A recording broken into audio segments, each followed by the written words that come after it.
Olha só o que essa moça vai falar sobre o grego koiné e a mudança que ele causa no Novo Testamento. Vamos lá.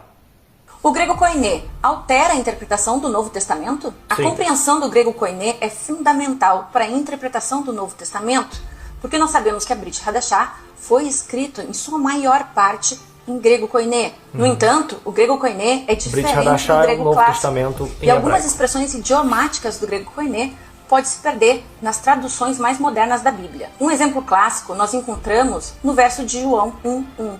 O verbo era Deus. A palavra grega utilizada para o verbo era Deus é logos.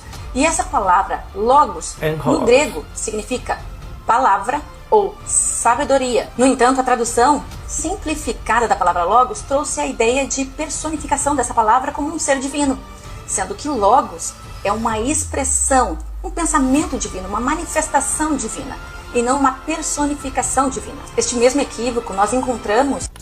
Tá, até aqui já basta, né? O que essa moça está tentando fazer é o que muitos testemunhos de Jeová, alguns adventistas também, não todos, tá? Unicistas e judeus messiânicos fazem, que é tentar tirar a divindade de Jesus de João, capítulo 1, verso 1. Muitos fazem isso dizendo que a regra de Coel não se aplica aqui, para quem é estudante de grego sabe do que eu estou falando. Mas vamos lá, será que João 1.1 está falando realmente de um pensamento divino? Vamos dar uma base para a Trindade aqui, anota aí já para você poder não esquecer. Esse vídeo aqui ele vai botar em xeque unicismo, teoria da emanação dos judeus messiânicos, teorias que tentam trazer Deus como um demiurgo, como os testemunhos de Jeová, e os adventistas colocam Deus como o arcanjo Miguel. João capítulo 1, verso 1 está escrito: En arhe en hologos kai hologos en praston theon, kai theos en hologos. Ok.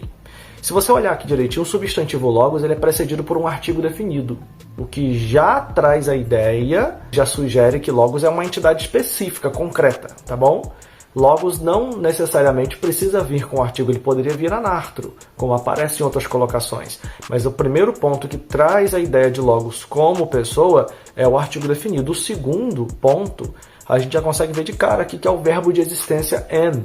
En, nesse caso, é a terceira pessoa do singular do tempo imperfeito de eimi, que no caso é o verbo ser.